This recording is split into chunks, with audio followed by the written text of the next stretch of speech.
Welcome back, TV show review here on Max Talks Movies. Today we're talking about Loki, Season 2, Episode 2, Breaking Brad. We're going to break down the episode, really give my general thoughts on where we're at with Loki Season 2, my thoughts on this episode, and what I think will be happening in the near future. I'm Max Enberg. Welcome to Max Talks Movies. If you're new to the channel, please subscribe, ring the bell. I do movie, TV show reviews. I talk box office as well as movie rankings, especially franchise rankings. So please subscribe. So close to 170 here on the channel. So please hit that subscribe button. Comment down below. Do you like Season 2, Episode 2 of Loki? Is it better than the first episode, or did it disappoint you? Let me know in the comment section down below. I love having a fun back and forth with you guys.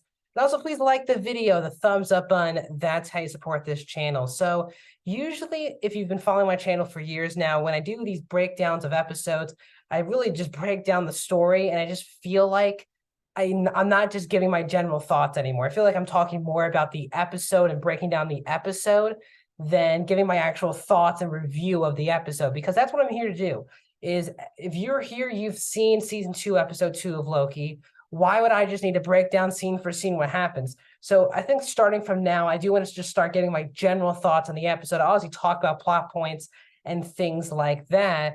But I'm not going to go break down scene for scene for scene and then a 30-second thing about my general thoughts. So we'll see if this works. Let me know if you like this method moving forward. I did change the way I did my movie reviews, where I just do reviews, and now I'm just going to do that for the TV. So let's see how that goes. So I did not love this episode, and I adored the first episode of this season last week. And for me, I enjoyed this episode. It was a fun episode.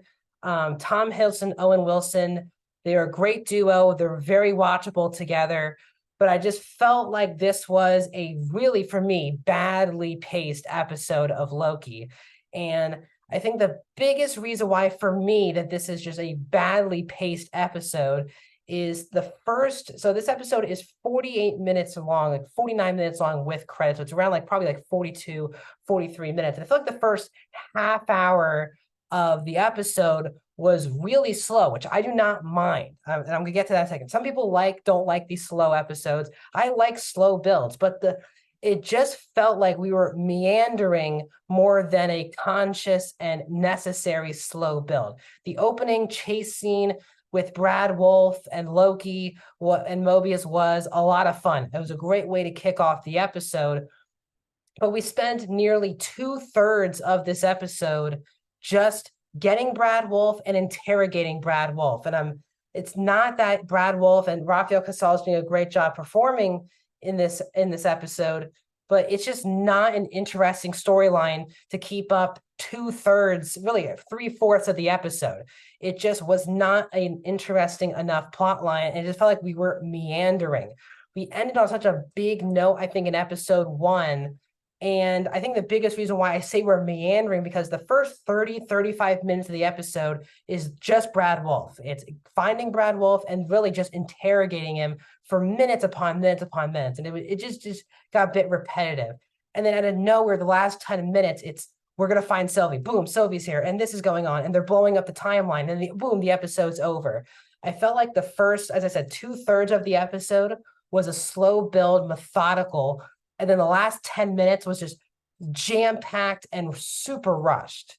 And I felt like the brilliance of the first episode was the pacing, because it is a frantic but exciting first episode, because Loki is on the run. He doesn't know who to trust. You have the time thing, the time blipping, and you have all the going back into the past and the future, but all made sense. And the biggest reason why is the editing and the pacing was so strong in the first episode. And that was one of the toughest parts to nail, because it's so frantic and so could be all over the place at times, but they never felt all over the place when you watch the first episode. And yet now, yes, this episode is not all over the place and crazy, but it's slow and then just jam-packed with just things in the last 10 minutes of the episode.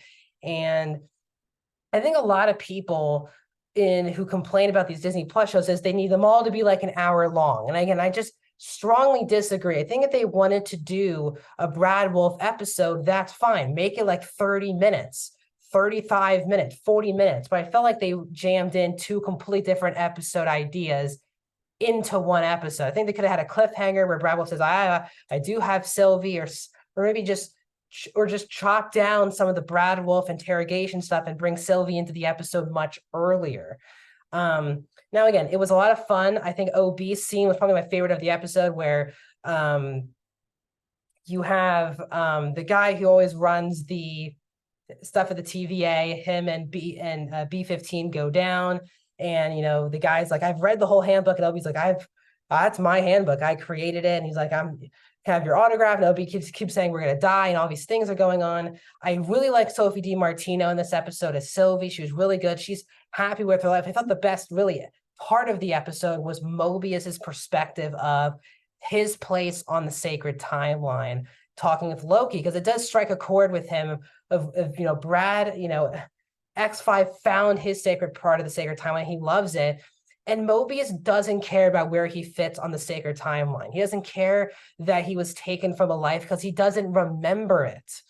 And this is his life. And I really respect both perspectives. I think that's why it's really important to have a character like Mobius on the show, is because he's someone who was ripped away from his life by Kang, put into the TVA in a specific job, but has this perspective of that happened. Can't get anything back from it, and I'm happy with the life I'm in, and I'm not trying to find a new life. And I just really like that perspective and Owen Wilson's performance, because again, he's very comedic for 80% of the time, but it did get serious, I think, with him in this episode. I really enjoyed that. So they go to the McDonald's, all that stuff happens, they're blowing up the timeline, Sylvie just leaves. And I just felt like it was kind of like Sylvie was in this episode and then right away just taken out of the season at the ending of the episode. I just would have liked a little bit more time to breathe with Loki and Sylvie. So again, I enjoyed this episode. I know it sounds like I'm hating this episode. It's a fun episode, especially towards the latter half of the episode. Again, I love Loki and Mobius as a duo, and their banter and the comedy for me really works. I just felt like the interrogation just wasn't that interesting, and it was a very slow, and then led into a rushed mess of the last kind of like 10 minutes of the episode, where it throws you all these different things. OB says the timeline's done. The other hunters are blowing up the sacred timeline. Sylvie's back in the mix. I think they just threw a lot at you in the last like 10 minutes. So again, I like the episode, but it's far from what the first episode was from a brilliance for me perspective. So that's my thoughts on Loki season 2, episode 2. We'll be back here. Sorry about the late review. I'm releasing this on Sunday, but I will get this out usually every single Friday. Also, stay tuned. I'm going to be doing a non-spoiler and spoiler review of the new Netflix show, The Fall of the House of Usher. So stay tuned for that. More videos are coming to the channel, so I'll see you guys soon.